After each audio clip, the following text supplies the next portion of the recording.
bring in now to talk about the James Comey testimony today. We were just getting the report on Bianna Golodryga, Yahoo News and finance anchor, David French, senior writer at the National Review, and Chris Kofinas, his Democratic strategist. He was the chief of staff to Joe Manchin, from the Democrat from West Virginia. Thanks to all of you for joining us. Well, Bianna, let me start with you. Obviously, the FBI director has taken quite a bit of heat, particularly from Democrats. He's got the defeated Democratic presidential candidate pointing her finger straight at him and saying his intervention altered the course of history, essentially. What did you make of the defense he offered? We played it for you a minute ago there. He said, look, I could either reveal it or I'd be guilty of concealing it.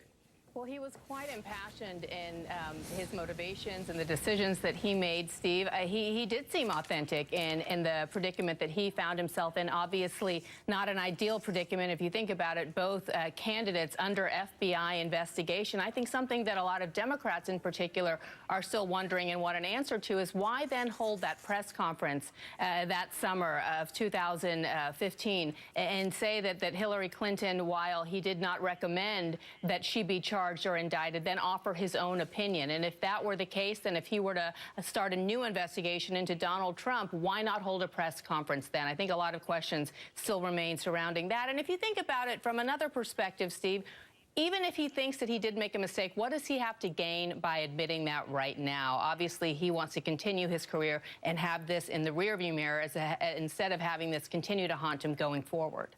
Yeah, Chris Kofinas, what did you make of it? There are a couple of areas here where he's come under scrutiny. Bianna mentions the press conference over the summer, but let's stick to that issue here of October 28th first. You're basically 11 days, I think, away from the election at that point. He puts that letter out. It's public. He's looking into these Clinton emails all over again. What he said, we played that clip a minute ago today, was put yourself in my shoes in that situation. What would you do? Is that a compelling argument to you? I'm not sure it's a really compelling argument. Part of the problem I have is, again, it seems to be there's this double standard. There's this one standard that applies to then candidate Clinton, and there's another standard that applies to then candidate Trump. And that is, I think, where Democrats have a hard time grasping how is it fair, how is it reasonable. Putting aside for a second the debate about what impact or consequences it had for the presidential election, it just doesn't make sense that you seem so willing and able to come out and speak both at the we found nothing, the first press conference, there's nothing here, the investigation is over, and then, days before the election saying, oh, we found something, we gotta let everybody know about this. How does that same logic not apply to the Trump investigation over his staff or his campaign's ties to, Russian operatives or Russia itself, the Russian government itself? That is, I think, the problem that a lot of Democrats are still struggling with, this kind of almost logical hypocrisy. Well, David French, let me ask you about that, because the three basic criticisms are out there, I think, of the FBI director. One is over the summer he announces no charges against Hillary Clinton, but he doesn't just stop there. He then severely criticizes her email practices. Two is that letter 11 days before the election, to make that a public matter 11 days before the election. And three, as Chris was just saying, not to say anything about any investigation involving people around Donald Trump during the campaign. Is there a fair criticism on any one of those three points that you see? Well, I think the fundamental criticism of the FBI is that they didn't recommend her for prosecution. Look, I'm a former JAG officer in the military with a security clearance. I've investigated people for mishandling classified information, and I can say with absolute certainty, if this were Captain Clinton or Lieutenant Huma Abedin, they would be best case negotiating a dishonorable discharge and most likely facing prison. So that's the thing that's hovering over all of this. The director keeps misstating the legal standard. It wasn't intent. It was gross negligence. This was some of the most highly classified information in the United States government that was found in these civilian systems. And then you have this mind-blowing revelation today that Huma Abedin was sending Anthony Weiner classified information for him to print out. I mean, I can only imagine what would happen if a soldier approached his commander with that explanation for mishandling classified information. The root problem here was Hillary Clinton's decision to use a homebrew server and then to lie and to lie and to lie about it. And now we know beyond a shadow of a doubt why she's lying. Why she lied, because her conduct was so unconscionable. And I think that's the real issue here. She shouldn't be bitter that she's not president. She should be thankful that she's not in prison. The other point here, another argument that the FBI director is making, Chris Kofinas, let me ask you about this. Actually, we'll play this, then I'll ask you about it. He also brought up the fact that James Comey was in position essentially to decide whether Hillary Clinton would face charges. That was because the Justice Department, which would normally be taking the lead on that, essentially ceded that power to him. And he was pretty much pointing his finger at Loretta Lynch, at the Obama Justice Department, for not being able to adequately handle this. In his view, this is what he had to say about that.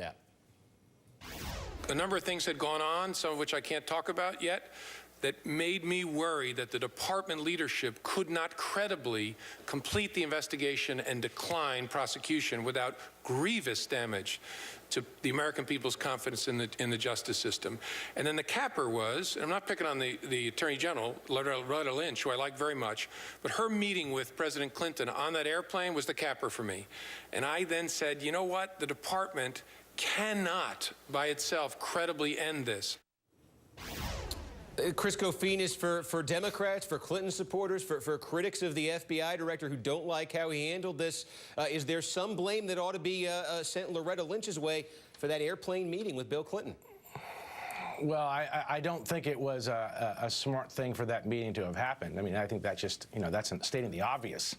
At the same time, I don't think it removes the question of what was kind of behind, Director Comey's thinking. And again, the problem that I personally have, and I think that a lot of Democrats have, is a question of consistency.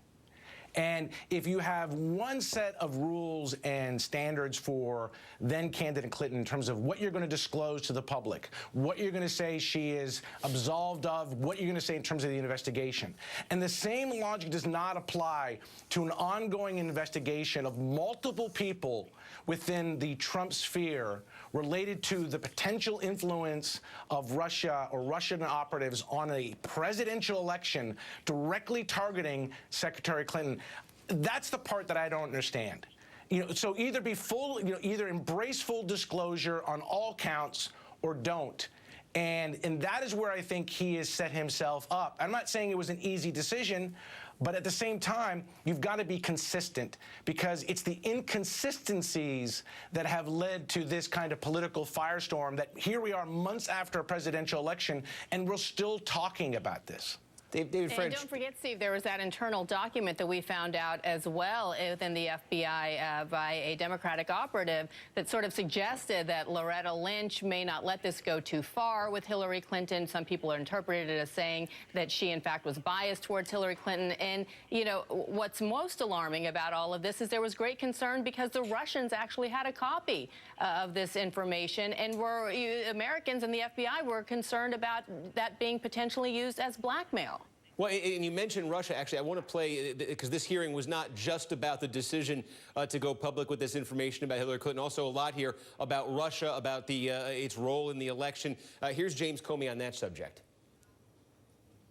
Is it fair to say that the Russian government is still involved in American politics? Yes. Is it fair to say we need to stop them from doing this? Yes, fair to say. So what kind of threat do you believe Russia presents to our democratic process, given what you know about Russia's behavior of late?